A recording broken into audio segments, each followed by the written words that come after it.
ఆమెను బతికించడానికి అతను తన కిడ్నీ ఇచ్చాడు. కాని తనను మోసం చేసిన తర్వాత అదే త్యాగాన్ని న్యాయంగా మార్చుకున్నాడు. ప్రేమలో రుణాలుండవు, కాని ద్రోహానికి మూల్యముంటుంది. నా కిడ్నీ నీలో బతకచ్చు, కాని నా మనసులో కాదు. ప్రాణమిచ్చిన వాడిని మోసం చేస్తే చట్టం క్షమించచ్చు, కాని ఆత్మగౌరవం కాదు. త్యాగం చేసినవాడు ఓడిపోడు, ఆలస్యంగా గెలుస్తాడు. ముంబై కలల నగరం. నారిమన్ పాయింట్ వద్ద సముద్రపు గాలులు వీస్తుంటే బాంద్రా కుర్లా కాంప్లెక్స్లోని ఒక భారీ గాజు భవనం గ్లోబల్ టెక్ సొల్యూషన్స్ బిజీగా ఉంది. అక్కడే లీడ్ సాఫ్ట్వేర్ ఆర్కిటెక్ట్గా పనిచేస్తున్నాడు సంజయ్. ప్రశాంతమైన వదనం, పనిపట్ల అంకితభావం కలిగిన వ్యక్తి. అదే ఆఫీస్లో కొత్త ప్రాజెక్టు కోసం సీనియర్ డెవలపర్గా చేరింది కారుణ్య. మొదటి మీటింగ్లోనే ఆమెలోని చురుకుదనం, ఏదైనా సమస్యను పరిష్కరించే తీరు సంజయ్ను ఆకట్టుకున్నాయి. ఒక డెడ్లైన్ కోసం ఇద్దరూ అర్ధరాత్రి వరకు ఆఫీసులో పనిచేయాల్సి వచ్చినప్పుడు వారి మధ్య మాటలు కలిశాయి. ముంబలి వర్షం, ఆఫీస్ కాఫీ, ఈ రెండూ లేకపోతే కోడింగ్ బోర్ కొడుతుంది కదా సార్ అని కారుణ్య నవ్వుతూ అడగడంతో సంజయ్ మనసులో తొలిసారి ప్రేమంకురించింది. మెల్లగా ఆ పరిచయం కాస్త లంచ్ బ్రేక్ల వరకు, వీకెండ్ మెరైన్ డ్రైవ్ నడకల వరకు దారితీసింది. సంజయ్కి కారుణ్య అంటే ఒక పిచ్చి ప్రేమ. ఆమె నవ్వితే చాలు, తను పడ్డ కష్టమంతా మర్చిపోయేవాడు.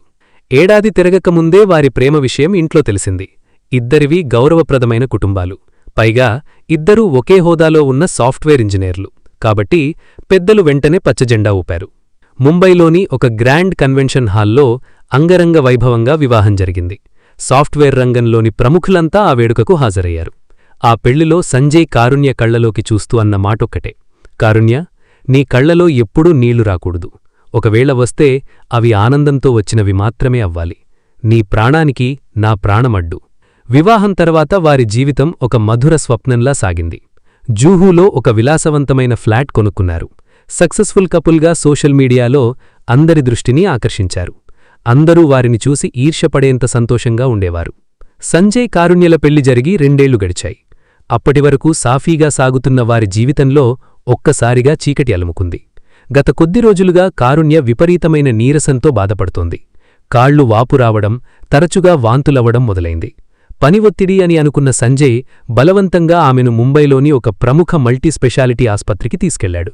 అక్కడ జరిగిన రక్త పరీక్షలు, స్కానింగ్ రిపోర్ట్లు చూసిన డాక్టర్ ముఖంలో ఆందోళన స్పష్టంగా కనిపించింది. సంజయ్ను లోపలికి పిలిచి డాక్టర్ నెమ్మదిగా చెప్పారు, Sanjay, I'm sorry to say, Karunya 2 కిడ్నీలు పూర్తిగా దెబ్బతిన్నాయి.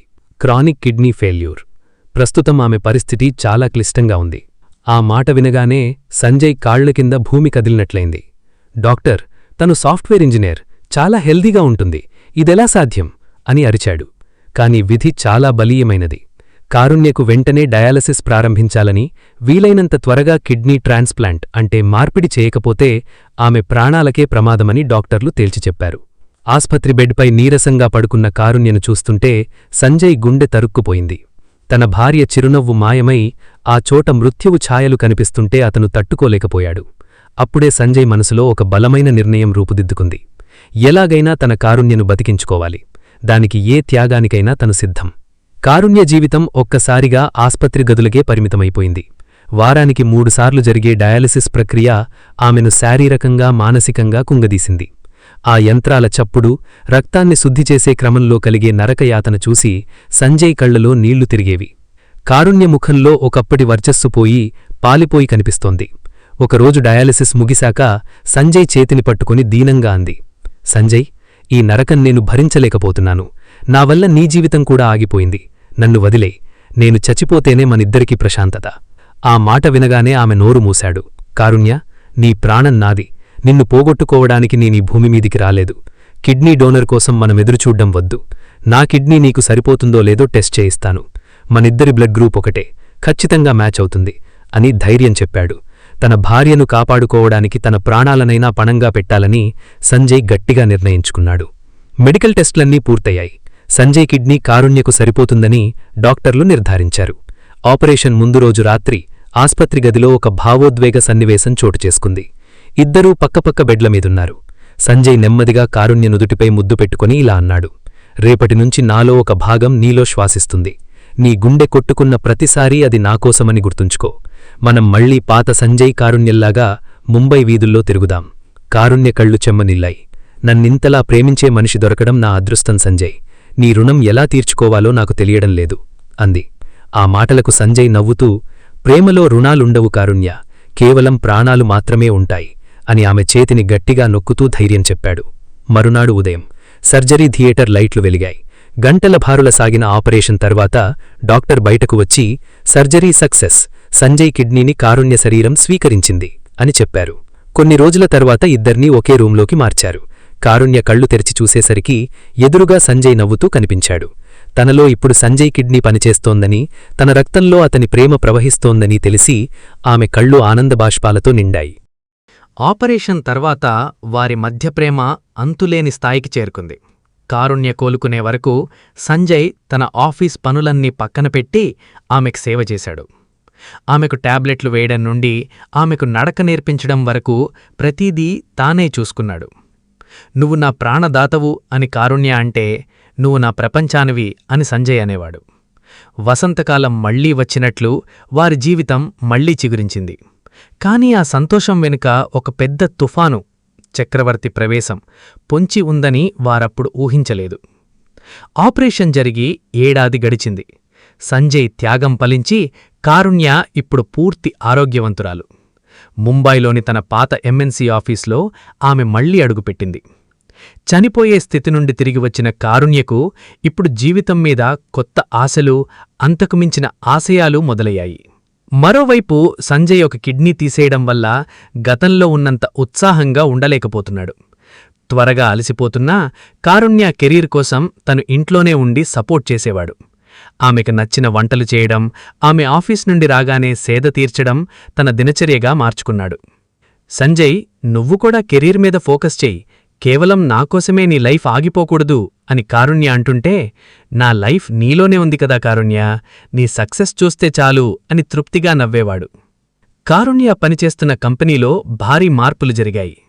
ఆ కంపెనీలో మేజర్ స్టేక్ కొనుగోలు చేసి బోర్డ్ మెంబర్గా అడుగుపెట్టాడు చక్రవర్తి. 40 ఏళ్ల వయసు, 1000 కోట్ల సామ్రాజ్యం, అధికార గర్వం కలగలిసిన వ్యక్తిత్వం అతనిది.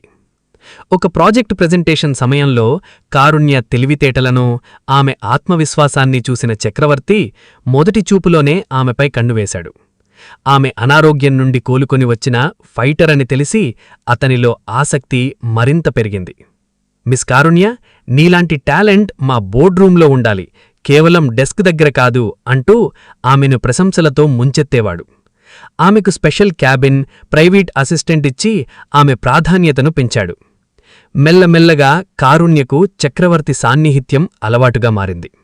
సంజయ్ ఇచ్చేది స్వచ్ఛమైన ప్రేమ, కాని చక్రవర్తి చూపిస్తోంది కళ్ళు చెదిరే విలాసాల ప్రపంచం. ఒకరోజు కారుణ్య పుట్టినరోజున సంజయ్ ఇంట్లో చిన్నపాటి కేక్ తెచ్చి సర్ప్రైజ్ చేద్దామని ఎదురుచూస్తుంటే, కారుణ్య ఆ రాత్రి చక్రవర్తి ఏర్పాటు చేసిన గ్రాండ్ పార్టీలో ఉంది. అక్కడ ఆమెకు ఒక డైమండ్ నెక్లెస్ గిఫ్ట్గా ఇచ్చాడు చక్రవర్తి. ఆ రాత్రి కారుణ్య ఇంటికి వచ్చినప్పుడు సంజయ్ ఆ నెక్లెస్ని చూసి ఆశ్చర్యపోయాడు. ఇంత ఖరీదైన గిఫ్ట్ బాస్ దగ్గర్నుండి తీసుకోవడం అవసరమా కారుణ్య అని ప్రశ్నిస్తే, కారుణ్య విసుగ్గా, ఇది నా టాలెంట్కి వాళ్ళిచ్చే గౌరవం సంజయ్, నీలాగా ఎప్పుడూ ఆ మధ్యతరగతి భయాల్లోనే బతకలేను, లైఫ్ అంటే ఎంజాయ్ చేయడం కూడా తెలియాలి అని బదిలిచ్చింది. మొదటిసారి సంజయ్కి తన భార్య మాటల్లో పదును కనిపించింది. తను ప్రాణం పోసి కాపాడుకున్న భార్య ఇప్పుడు తన విలువల్నే తక్కువ చేసి మాట్లాడుతుంటే సంజయ్ గుండె నెమ్మదిగా రగులుతోంది. కారుణ్య మనసులోకి చక్రవర్తి సృష్టించిన విలాసాల వల మెల్లమెల్లగా పాకుతోంది. చక్రవర్తి ప్రభావం కారుణ్యపై ఎంతలా పడిందంటే ఆమె మాట తీరు, ప్రవర్తన పూర్తిగా మారిపోయాయి.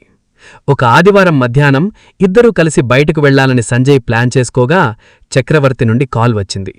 ఒక బిజినెస్ డీల్ కోసం వెంటనే లోనావలా వెళ్లాలని ఆయన ఆదేశం. సంజయ్ అడ్డుపడుతూ, కారుణ్య, అది ఆఫీస్ పనిలా అనిపించడం లేదు, చక్రవర్తి నిన్ను ఒక ఉద్యోగిలా కాకుండా తన సొంత మనిషిలా వాడుకుంటున్నాడు, అర్థం చేసుకో అని హెచ్చరించాడు. కాని కారుణ్య తీవ్రంగా స్పందించింది. నీ ఇన్సెక్యూరిటీని నా మీద రుద్దకు సంజయ్, ఆయన నాకు పెద్ద పొజిషన్ ఇస్తున్నారు, నువ్వు నీ చిన్న ఆలోచనలతో నన్ను ఆపాలని చూడకు అని విరుచుకుపడి సంజయ్ సమాధానం చెప్పేలోపే కారు విసులుగా తీసుకొని వెళ్ళిపోయింది. ఆ రాత్రి సంజయ్ కళ్లలో నిద్రలేదు, కేవలం అనుమానం మరియు ఆందోళన మాత్రమే మిగిలాయి. రోజులు గడుస్తున్న కొద్దీ వారి మధ్య మాటలు తగ్గిపోయాయి. కారుణ్య ఇప్పుడు అర్ధరాత్రి దాటాక ఇంటికి రావడం అలవాటు చేసుకుంది. ఒకరోజు సంజయ్ ఆమెను నిలదీశాడు. కారుణ్య, నేను నీకోసం నా కెరీర్ని, నా ఆరోగ్యాన్ని పణంగా పెట్టాను. నీకు కనీసం నామీద గౌరవం లేదా అని ఆవేదనగా అడిగాడు. ఆ మాట కారుణ్యకు కోపాన్ని తెప్పించింది. ఆమె క్రూరంగా నవ్వి ఇలా అంది, మళ్ళీ అదే మాట. నువ్వు కిడ్నీ ఇచ్చావు కాబట్టి నేను నీకు జీవితాంతం బానిసలా పడి ఉండాలా? ఆ ఉపకారం పేరుతో నన్ను కంట్రోల్ చేయడానికి చూడకు. నీ ఆ మిడిల్ క్లాస్ సెంటిమెంట్తో నేను బతకలేను. నాకు ఒక లైఫ్ ఉంది. నాకు నచ్చినట్టు ఉంటాను. ఆ మాటలు సంజయ్ గుండెలోకి బాకుల్లా దిగాయి. తను ప్రాణం పోసి కాపాడుకున్న మనిషి తన త్యాగాన్ని కేవలం ఒక ఉపకారమని తీసిపారేయడం అతన్ని మానసికంగా కృంగదీసింది. ఒకప్పుడు తనని ప్రేమతో చూసిన ఆ కళ్లల్లో ఇప్పుడు కేవలం అసహ్యం, ధిక్కారం కనిపిస్తున్నాయి. సంజయ్ మనసు ఏదో కీడు శంకిస్తోంది. ఒక శనివారం రాత్రి కారుణ్య ఆఫీస్ డిన్నర్ అని చెప్పి వెళ్ళింది. కాని సంజయ్కి ఆమె మీద నమ్మకం కలగలేదు. ఆమె వెనుకే వెళ్లిన సంజయ్కి ముంబైలోని ఒక ఖరీదైన ప్రైవేట్ రిసార్ట్ దగ్గర ఆమె కారు కనిపించింది. లోపలికి వెళ్లిన సంజయ్కి అక్కడ కనిపించిన దృశ్యం తన ప్రపంచాన్ని కూల్చివేసింది. ఒక మూల ఉన్న ప్రైవేట్ టేబుల్ దగ్గర చక్రవర్తి చేతిలో చెయ్యివేసి నవ్వుతూ కారుణ్య మద్యం సేవిస్తోంది. చక్రవర్తి ఆమె భుజంపై చెయ్యివేసి దగ్గరకు లాగుతుంటే కారుణ్య ఏమాత్రం అభ్యంతరం చెప్పకుండా అతని కళ్లల్లోకి చూస్తూ మురిసిపోతోంది. దూరం నుండి అది చూస్తున్న సంజయ్కి కాళ్లు వణకడం మొదలయ్యాయి. ఇదా నేను కాపాడుకున్న ప్రాణం? ఇందుకోసమా నేను నా శరీరంలోని ఒక భాగాన్ని కోసి ఇచ్చాను? అతని కళ్లల్లో నీళ్లు ఆగిపోయి రక్తం ఉడికిపోయింది. తను చేసిన త్యాగం వృధా అయ్యిందని, తన ప్రేమ ఒక ద్రోహి చేతిలో బలయ్యుందని అర్థమైన ఆ క్షణం సంజయ్లోని అమాయకమైన ప్రేమికుడు చనిపోయి ఒక ఆక్రోశం నిండిన భర్త మేల్కొన్నాడు. రిసార్ట్లో ఆ దృశ్యం చూసిన 2 రోజుల తర్వాత సంజయ్ ఇంకా కోలుకోకముందే ఒక కొరియర్ బాయ్ వచ్చి కవరిచ్చాడు. అది కారుణ్య లాయర్ పంపిన విడాకుల నోటీసు. అందులో సంజయ్ తనను మానసికంగా వేధిస్తున్నాడని, తన పాతకాలపు ఆలోచనలతో తన కెరీర్కు అడ్డుపడుతున్నాడని తప్పుడు ఆరోపణలు ఉన్నాయి. నోటీసు చదువుతుంటే సంజయ్ కళ్ల ముందు తను ఆస్పత్రి బెడ్ మీద ఉన్నప్పుడు కారుణ్య అన్న మాటలు గుర్తొచ్చాయి. నువ్వు నా ప్రాణదాతవు సంజయ్. ఆ మాటలన్నీ ఇప్పుడు నీటిమూటలని తేలిపోయింది. సంజయ్ గుండె పగిలినంత పనైంది. తను ప్రాణం పోసి నిలబెట్టిన మనిషి ఇప్పుడు తన ప్రాణాలనే తీసేంత పనిచేస్తోందని గ్రహించి శూన్యంలోకి చూస్తూ ఉండిపోయాడు. ఆ సాయంత్రం కారుణ్య తన సామాన్లు సర్దుకోవడానికి ఇంటికి వచ్చింది. సంజయ్ ఆమెను అడ్డుకుని నిలదీశాడు. కారుణ్య, కనీసం కృతజ్ఞత కూడా లేదా? నీ ప్రాణం కాపాడడం కోసం నేను నా ఆరోగ్యాన్ని పణంగా పెట్టాను. ఇప్పుడు చక్రవర్తి డబ్బు కోసం నన్ను ఇలా రోడ్డున పడేస్తావా అని ఆవేదనగా అడిగాడు. కారుణ్య నిర్లక్ష్యంగా నవ్వి, ప్రతిదానికి ఆ కిడ్నీ మ్యాటర్ తీసుకురాకు సంజయ్. నువ్వు ఇచ్చింది నువ్వు ఇష్టంతో ఇచ్చావు. దానికి నేను నా జీవితాన్ని నీకు రాసి ఇవ్వలేను. ఆ కిడ్నీ గురించి ఇంకోసారి మాట్లాడితే నీ మీద బ్లాక్మెయిలింగ్ కేసు పెడతాను అని హెచ్చరించింది. అప్పుడు సంజయ్ కళ్లల్లో సెగలు చిమ్మాయి. చట్టం గురించి మాట్లాడుతున్నావా? నా శరీరాన్ని వాడుకొని నా రక్తంతో మళ్లీ బతికి ఇప్పుడు అదే రక్తంతో నాకు వెన్నుపోటు పొడుస్తావా? సరే, నా త్యాగానికి నువ్విచ్చే విలువ ఇదే అయితే నా పోరాటం కూడా అలాగే ఉంటుంది అని గట్టిగా అరిచాడు. ముంబై ఫ్యామిలీ కోర్ట్ ప్రాంగణం జనాలు, న్యాయవాదులతో కిక్కిరిసిపోయింది. కారుణ్య తన ఖరీదైన కారులో చక్రవర్తి ఏర్పాటు చేసిన టాప్ మోస్ట్ లాయర్లతో దిగింది. సంజయ్ ఒంటరిగా కాని ఒక దృఢ నిశ్చయంతో కోర్టు మెట్లు ఎక్కాడు. జడ్జి ముందు విచారణ ప్రారంభమైంది. కారుణ్య లాయర్ మాట్లాడుతూ సంజయ్ ఒక సైకో అని, తన భార్య ఎదుగుదలను చూసి ఓర్వలేక కిడ్నీ ఇచ్చానని పదే పదే గుర్తుచేస్తూ ఆమెను హింసిస్తున్నాడని వాదించాడు. జడ్జ్ సంజయ్ను అడిగారు, మీకు విడాకులివ్వడం ఇష్టమేనా? మీరేం కోరుకుంటున్నారు అని. అప్పుడు సంజయ్ గంభీరంగా ఇలా అన్నాడు, యువర్ ఆనర్, ఆమెకు విడాకులు కావాలి. అది ఆమె ఇష్టం. కాని ఆమె శరీరంలో ఇప్పుడు పనిచేస్తున్నది నా కిడ్నీ. నా ప్రాణం పోసి నేను ఆమెకు పునర్జన్మ ఇచ్చాను. ఆమెకు నాతో ఉండటం ఇష్టం లేనప్పుడు నా నుండి తీసుకున్నది తనతో ఉంచుకునే హక్కు ఆమెకు లేదు. నా కిడ్నీని నాకు వెనక్కి ఇచ్చేయమనండి. లేదా దానికి బదులుగా నా మిగిలిన జీవితకాలం పాటు నేను పడబోయే శారీరక, మానసిక వేదనకు 100 కోట్ల భారీ పరిహారం చెల్లించమనండి. ఆ మాట వినగానే కోర్టు హాల్లో ఒక్కసారిగా నిశ్శబ్దమావరించింది. జడ్జి సైతం షాక్కు గురయ్యారు. ఒక అవయవదానం చేసిన వ్యక్తి దాన్ని వెనక్కి అడగడం లేదా దానికి వెలకట్టడం చట్ట చరిత్రలోనే ఇది మొదటిసారి. ఒక ప్రేమికుడి త్యాగం ఒక బాధితుడి ఆక్రోశంగా మారి కోర్టు మెట్లపై యుద్ధానికి సిద్ధమైంది. సంజయ్ డిమాండ్తో కోర్టు హాలులో గుసగుసలు మొదలయ్యాయి. కారుణ్య ముఖం పాలిపోయింది. సంజయ్ జడ్జివైపు సూటిగా చూస్తూ ఇలా అన్నాడు, యువర్ ఆనర్, అవయవదానం అనేది ప్రాణం నిలబెట్టే పవిత్రమైన కార్యం. అది ప్రేమతో చేసినప్పుడు త్యాగమవుతుంది. కాని ఆ ప్రాణం పోసుకున్న మనిషే ద్రోహం చేస్తే అది నా దృష్టిలో మోసమవుతుంది. నేను ఒక కిడ్నీతో నా ఆరోగ్యాన్ని, నా కెరియర్ను రిస్కులో పెట్టాను. ఆమె ఇప్పుడు మరొకరితో కొత్త జీవితం ప్రారంభించాలనుకుంటే నా శరీర భాగంతో ఆమె సుఖంగా ఉండటం ఏ నీతి? అయితే నా కిడ్నీ సర్జరీ చేసి వెనక్కి ఇచ్చేయమనండి, లేదా నా భవిష్యత్తుకు భద్రతగా భారీ పరిహారం ఇవ్వమనండి. కారుణ్య తరపు లాయర్ మల్హోత్రా వెంటనే లేచి గట్టిగా వాదించారు, యువర్ ఆనర్, ఇది హాస్యాస్పదం. Transplantation of human organs act ప్రకారం ఒకసారి దానం చేసిన అవయవాన్ని వెనక్కి అడగడం చట్టవిరుద్ధం. అవయవాలను అమ్మడం లేదా వాటికి వెలకట్టడం నేరం. సంజయ్ అడుగుతున్న డిమాండ్ అమానవీయం మాత్రమే కాదు, అసంభవం కూడా. దీన్ని కోర్టు కొట్టివేయాలి. కారుణ్య కూడా మొసలి కన్నీరు కారుస్తూ సంజయ్ తనను భయపెడుతున్నాడని జడ్జిను నమ్మించే ప్రయత్నం చేసింది. అప్పుడు సంజయ్ తరపు లాయర్ రామ్ జట్మలానీ శైలిలో దీటుగా బదులిచ్చారు, మేము కిడ్నీని అమ్మడం లేదు యువరానర్, కానీ ఈ త్యాగం వెనుక ఉన్న కండీషన్ ప్రేమ మరియు దాంపత్యం. కారుణ్యగారు సంజయ్ ఆరోగ్యాన్ని మాత్రమే కాదు, అతని కెరియర్ గ్రోత్ను కూడా దెబ్బతీశారు. ఆపరేషన్ వల్ల సంజయ్ ఆఫీసులో ఓవర్ టైం చేయలేకపోయాడు, ప్రమోషన్లు కోల్పోయాడు. అతనిప్పుడు శారీరక బలహీనతతో ఉన్నాడు. ఒకవేళ భవిష్యత్తులో అతనికున్న ఒక్క కిడ్నీకి ఏదైనా అయితే అతని పరిస్థితి ఏమిటి? కారుణ్యగారు వేలకోట్ల అవిపది చక్రవర్తితో వెళ్తున్నారు కాబట్టి సంజయ్ కోల్పోయిన ఆరోగ్యానికి నష్టపరిహారం చెల్లించాల్సిన బాధ్యత ఆమెకు ఉంది. చట్టానికి నైతికతకు మధ్య జరుగుతున్న ఈ వాదనతో జడ్జిగారు కూడా ఆలోచనలో పడ్డారు. ఇది కేవలం కిడ్నీ సమస్య కాదు, ఒక మనిషి చేసిన త్యాగాన్ని ఇంకొకరు ఎలా వాడుకున్నారు అనే కోణంలో కేసు మలుపు తిరిగింది. కోర్టు బయట ఈ వార్త దావాగ్నంలా వ్యాపించింది. ముంబైలోని ప్రధాన మీడియా ఛానళ్లు కిడ్నీ భర్త వర్సెస్ కిడ్నీ లేని భార్య, ప్రేమకు వెలయంతా అనే హెడ్లైన్స్తో డిబేట్లు మొదలుపెట్టాయి. సోషల్ మీడియాలో #జస్టిస్ ఫర్ సంజయ్ అనే హ్యాష్ట్యాగ్ ట్రెండ్ అయింది. ప్రాణం పోసిన వాడికే ద్రోహం చేస్తారా అంటూ సామాన్య ప్రజలు కారుణ్యపై విమర్శలు గుప్పించారు. సంజయ్ ఆఫీసు సహచరులు కూడా అతని నిజాయితీని మెచ్చుకుంటూ మద్దతుగా నిలిచారు. కారుణ్య మరియు చక్రవర్తి వెళ్తున్న ప్రతిచోట మీడియా ప్రశ్నలతో వేధించడం మొదలుపెట్టింది. చక్రవర్తికి తన బిజినెస్ ఇమేజ్ దెబ్బతింటుందనే భయం పట్టుకుంది. కారుణ్యకు తను చేసిన తప్పు అర్థం కావడం లేదు, కాని సమాజం తనను చూస్తున్న తీరు చూసి మొదటిసారి ఆమెలో కలవరం మొదలైంది. మీడియాలో కేసు రచ్చ అవ్వడం, సోషల్ మీడియాలో సంజయ్కు మద్దతు పెరగడంతో చక్రవర్తి కంపెనీ షేర్లు పడిపోవడం మొదలైంది. చక్రవర్తికి కావాల్సింది కారుణ్య మీద ప్రేమ కాదు, తన వ్యాపార సామ్రాజ్యానికి కళంకం లేని ప్రతిష్ఠ. ఒకరోజు కారుణ్య ఆందోళనతో చక్రవర్తి దగ్గరకు వెళ్లి, చక్రవర్తి, ఈ కేసు వల్ల నేను చాలా టెన్షన్లో ఉన్నాను, మన పెళ్లి ఎప్పుడు అని అడిగింది. చక్రవర్తి ముఖం మార్చేసి, చూడు కారుణ్య, నువ్వు ఒక విడాకుల కేసులో, పైగా కిడ్నీ వివాదంలో ఇరుక్కున్నావు. నీ వల్ల నా బ్రాండ్ ఇమేజ్ దెబ్బతింటోంది. ప్రస్తుతానికి మనం కలవకపోవడమే మంచిది. నీ లాయర్ ఫీజు నేను కడతాను, కానీ నా నుండి ఇంకేమీ ఆశించకు అని తెగేసి చెప్పాడు. తనను విలాసాల్లో ముంచేసిన వ్యక్తి అవసరం తీరగా చెత్తలా పారేయడం చూసి కారుణ్య నిర్ఘాంతపోయింది. చక్రవర్తి దూరమవ్వడం, సమాజం తనను ద్రోహిలా చూడడంతో కారుణ్య తీవ్రమైన మానసిక ఒత్తిడికి లోనైంది.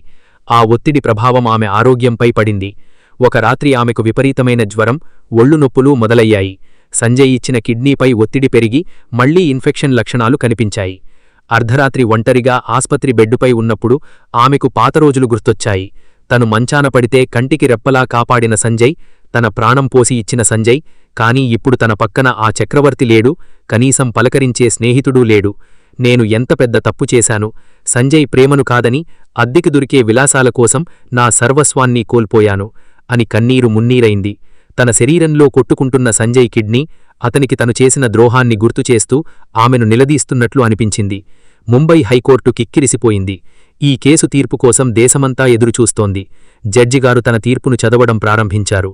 ఈ కేసు మానవ సంబంధాలలోని సంక్లిష్టతకు ఒక ఉదాహరణ. చట్టపరంగా ఒక వ్యక్తి దానం చేసిన అవయవాన్ని తిరిగి అడగడానికి వీలులేదు. అవయవదానమనేది తిరిగి ఏమీ ఆశించకుండా చేసేది.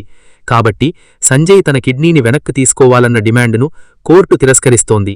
కారుణ్య ముఖంలో చిన్న ఊరట కలిగింది. కాని జడ్జిగారు కొనసాగించారు, కాని ప్రతి త్యాగానికి ఒక గౌరవం ఉండాలి. తన ఆరోగ్యాన్ని, కెరియర్ను త్యాగం చేసి భార్యకు ప్రాణదానం చేసిన భర్తకు ఆమె ద్రోహం చేయడం వల్ల కలిగిన మానసిక, శారీరక నష్టాన్ని కోర్టు విస్మరించలేదు. భార్య సంపాదనలో ఆమె ఆస్తిలో సగం వాటాను లేదా 10 కోట్ల రూపాయలను గౌరవ భత్యంగా సంజయ్కు చెల్లించాలి. వివాహబంధం విచ్ఛిన్నమైనా అతనిచ్చిన ప్రాణదానానికి ప్రతిఫలంగా ఈ పరిహారం ఖచ్చితంగా చెల్లించాల్సిందే. కోర్టు హాలు చప్పట్లతో మారుమోగింది. ఇది కేవలం సంజయ్ విజయం మాత్రమే కాదు, నిస్వార్థమైన ప్రేమకు దక్కిన గౌరవం.